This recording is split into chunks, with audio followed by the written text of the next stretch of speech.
Halo semuanya, selamat datang kembali di video analisa teknikal mingguan bersama Mandana. Ini adalah analisa teknikal mingguan untuk pair Euro USD dari tanggal 2 sampai 6 Januari 2023. Seperti biasa, jika teman-teman suka dengan videonya, teman-teman jangan lupa like dulu videonya, subscribe bagi yang belum subscribe, hidupkan lonceng dan di-share ke teman-temannya lain yang sekiranya memerlukan analisa teknikal di pair Euro USD pada minggu ini, awal minggu di bulan Januari tahun 2023. Oke, langsung aja kita lihat analisa kita kemarin. Jadi untuk di Euro USD kemarin seperti yang sudah saya katakan bahwa Euro USD kemungkinan akan mengalami sideways sampai di area kuning ini, bahkan sampai di area ini. Jadi kemarin bagi yang sempat ambil posisi sebenarnya ya bisa dikatakan sama-sama baik ya, entah itu buy ataupun sell. Jadi yang nge-buy di sini sudah profit, yang sell sini juga sudah profit kecil dan seterusnya. Terus bagaimana sekarang, apakah kita bisa ambil posisi untuk di minggu ini ya? Tapi sebelum itu untuk analisa fundamental saya tidak sempat bikin ya, karena kalau dilihat fundamental juga dari minggu lalu dan minggu ini di sini langsung aja saya masukkan ke dalam video ini ya. Jadi untuk di minggu ini secara fundamental kita untuk di USD kita ada berita mengenai seperti biasa di awal minggu ya, awal minggu di setiap bulannya itu pasti ada NFP ya. Jadi ada NFP di hari Jumat tanggal 6. Jadi diperhatikan kemungkinan untuk di Euro USD pergerakan sedikit volatil akan terjadi pada saat NFP di hari Jumat. Dan untuk di hari-hari sebelumnya juga akan terjadi volatil sepertinya, karena di sini akan ada data mengenai manufacturing PMI, lalu ada FOMC meeting minutes, lalu ada juga CPI flash estimate ya dari Eropa, lalu ada NFP dan juga ada service PMI. Jadi otomatis untuk di minggu ini market USD digerakkan oleh yang pertama dari hari Rabu ya. Dari hari Rabu kita ada manufacturing PMI yang dimana jika hasilnya ini masih di bawah 50 maka kemungkinan USD akan drop sehingga Euro USD akan naik. Lalu pada saat FOMC meetings nanti yang dibahas adalah mengenai tentang inflasi dan tenaga kerja. Jika itu ada bernada sedikit dovish maka kemungkinan USD akan semakin drop. Lalu untuk di hari Jumat ya, ini Jumat sore, untuk angka inflasinya jika berhasil angka inflasi tahunan di Eropa itu turun di bawah 10,1%, saya rasa untuk di Euro akan mulai meningkat. Dan untuk di hari Jumat jika NFP-nya nanti bisa di atas 263.000 ya, maka USD akan menguat. Tapi jika hasil NFP-nya nanti di hari Jumat itu di bawah 200.000 ya, di bawah perkiraan, maka kemungkinan NFP-nya berarti membuat USD turun.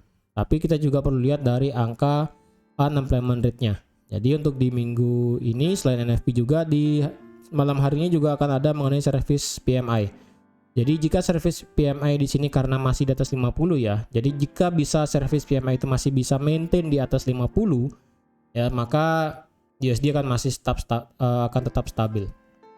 Jadi untuk di Euro USD saya rasa pergerakan di Euro USD minggu ini itu pure digerakkan oleh berita setelah market itu libur ya, karena untuk di hari Senin itu kan market masih libur, di hari Selasa kita tidak punya berita apapun. Mungkin market dari Euro USD akan mulai bergerak di hari Rabu ya, di hari Rabu karena ada berita manufacturing PMI. Lalu diikuti juga di dini hari ini jam 3 pagi ya, ada FOMC meeting minutes. Lalu di hari Jumatnya diikuti oleh angka inflasi dan juga diikuti oleh NFP, unemployment rate, dan yang terakhir ada service PMI. Jadi otomatis untuk di Euro USD minggu ini teman-teman yang ingin ambil posisi buy sekali lagi sama seperti yang saya lakukan di minggu lalu analisanya ya. Ketika dia ngebreak 7515 teman-teman baru bisa ambil posisi buy nanti di sana ya. Karena di situ merupakan kita punya daily supply di sini ya. Daily supply sini yang sangat tebal. Jadi otomatis ketika dia bisa ngebreak ini ya, ngebreak ini. Jadi kalau teman-teman lihat, teman-teman boleh memakai area ini ya, area 7839 sebagai resistan tertinggi ya. Ini 7840 ya. Jadi 7840 bisa menjadi area resistan teman-teman untuk yang tertinggi untuk ambil posisi buy ya. Jika dia ngebreak 7840, teman-teman boleh ambil posisi buy. Ketika dia retest lagi ke bawah ya. Ketika dia break kemudian retest ke bawah, teman-teman bisa ambil buy dengan target sampai di 9390. Karena mengapa? Ini merupakan area support become resistant yang ada di sini. Nah, seperti ini ya. Jadi jika ini 9454 ini atau 9455 ya, 9455 ini berhasil di break, maka otomatis harga bisa naik sampai ke 11420 yang ada di sini. Seperti itu ya. Karena overall saat ini trennya sudah mulai berubah ya, dari yang sebelumnya bearish kencang ya, bearishnya sudah mulai kencang di sini. Dan sekarang untuk sekarang trennya sudah mulai berubah, dari yang sebelumnya bearish akan berubah menjadi bullish ya. Karena kalau dilihat trend line di sini juga masih intact ya, masih valid juga, trend line 1, trend line 2. Semuanya itu masih dalam kondisi bullish ya. Tidak ada perubahan break trend line di sini. Jadi jika dia misalnya bisa break ke bawah ya, break ke bawah di sini, dia harus ngebreak area demand di sini dulu, demand daily di sini dia harus ngebreak. Otomatis dia harus ngebreak trend line 1 yang ada di sini. Ketika trend line 1 juga di break, maka otomatis kemungkinan dia akan turun sampai menyentuh trend line kedua yang ada di sini. Tapi itu hanya terjadi jika di minggu ini hasil semua data USD itu menunjukkan adanya penguatan, ataupun semua hasil data mengenai USD di minggu ini tuh hasilnya hijau semua, baru bisa Euro USD itu bergerak turun. Tapi jika data mengenai USD-nya pada minggu ini itu menunjukkan merah-merah semua, apalagi pada saat di hari Jumat ada NFP dan unemployment ini hasilnya merah-merah juga, maka otomatis Euro USD akan bisa terbang sampai ke 9455. Seperti itu. Apalagi kalau kita lihat di weekly ya, di weekly kita juga akan berusaha untuk break break high yang ada di sini ya. Jadi high di sini dia kemungkinan kan jika dia bisa ngebreak high di sini, lower high yang ada di sini, maka kemungkinan dia akan mengejar lower high berikutnya yang pada saat bearish trend sebelumnya, yaitu di sini di harga 11.420. Oke. Jadi untuk di Euro USD, teman-teman yang ingin trade di Euro USD sebaiknya menunggu pada saat sampai di hari Rabu. Ketika sampai di hari Rabu di malam hari ya, ada berita seperti ini, baru teman-teman bisa ambil posisi apakah kita bisa lihat apakah harga bisa ngebreak 7840 atau tidak. Jika dia bisa ngebreak di atas 7840, maka kemungkinan Euro USD akan melanjutkan kenaikannya sampai di 9455. Dan kalau ingin ambil posisi sell ya, saya rasa agak susah ya ambil posisi sell, karena sekali lagi market sekarang saat ini itu masih dalam kondisi trennya bullish untuk saat ini ya. Trennya bullish untuk saat ini, dan juga trend line yang ada di sini ya. Jika teman-teman tarik trend line juga semua trend line bearish ini sudah di break kecuali ini lagi satu. Ini tren yang sangat jauh sih ya. Memang untuk di bisa dibilang tren yang sangat besar di sini memang harganya masih di bawah. Ya, ini masih di bawah garis trend line. Tapi kalau dilihat lagi semua trend line yang ada di sini ya, ini trend line juga sudah di break ya.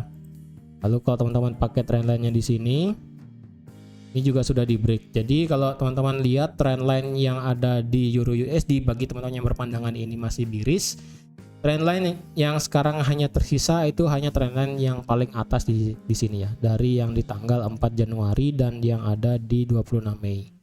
Jadi di sini trennya memang jika teman-teman yang berpandangan masih bearish, ini memang masih benar juga karena harga masih di bawah garis trend line. Tapi untuk yang berpandangan secara seperti ini ya, secara trend line yang ada di sini itu semuanya sudah di break oleh market ya. Kan semua harga trendline di break oleh market, meretest trendline dan kemudian harga bergerak naik. Terus kalau dilihat sekarang apakah ada chance kemungkinan dia bisa turun? Kalau dilihat sekarang sih, karena seminggu kemarin pada saat Natal dan Tahun Baru juga harga ini mengalami konsolidasi di sini ya. Jadi entah di sini dia bisa break ke atas atau bahkan dia bisa ke bawah. Udah itu ya intinya ya. Jadi kalau dia ke atas sedikit dan dia berhenti tepat di harga 7365 ya, 7365 dengan 7350 ya, maka kemungkinan itu akan terjadi ada pola double top di sana. Kemungkinan ya. Kemungkinan akan terjadi pola double top, kemungkinan jika harga bergerak seperti ini. Jika harga bergerak seperti ini, kemungkinan akan ada double top, dan ketika ada double top maka kemungkinan harga akan turun mengikuti skema yang ada di sini. Seperti itu. Tapi jika tidak ada double top maka kemungkinan harga bisa lanjut naik sampai ke 9455. Oke. Jadi sekian aja teman-teman untuk analisa Euro USD pada minggu ini. Hati-hati yang trading di minggu ini untuk di Euro USD karena secara berita Euro kita punya berita mengenai inflasi yang dimana itu pasti akan sangat berdampak terhadap market Euro USD, dan juga karena USD data mengenai NFP, non-payment rate, lalu manufacturing PMI dan juga service PMI, dan juga ada FOMC meeting minutes, maka itu pasti akan sangat berdampak ke market USD juga. Jadi hati-hati yang trading di Euro USD minggu ini. Yang ingin buy harap sabar ketika dia ngebreak 7840 untuk ambil lebih safety-nya. Untuk yang sell lebih baik menunggu trend line ini di break dan zona demand di sini di break, baru teman-teman bisa ambil posisi sell nanti. Jika selama itu tidak di break, teman-teman tunggu dan sabar aja, tunggu momennya. Oke, jadi sekian aja untuk analisa Euro USD pada minggu ini. Terima kasih sudah menonton video ini sampai habis. Terima kasih juga sudah like, share, dan subscribe seperti biasa. Dan sampai jumpa di analisa teknikal mingguan minggu depan. Bye-bye.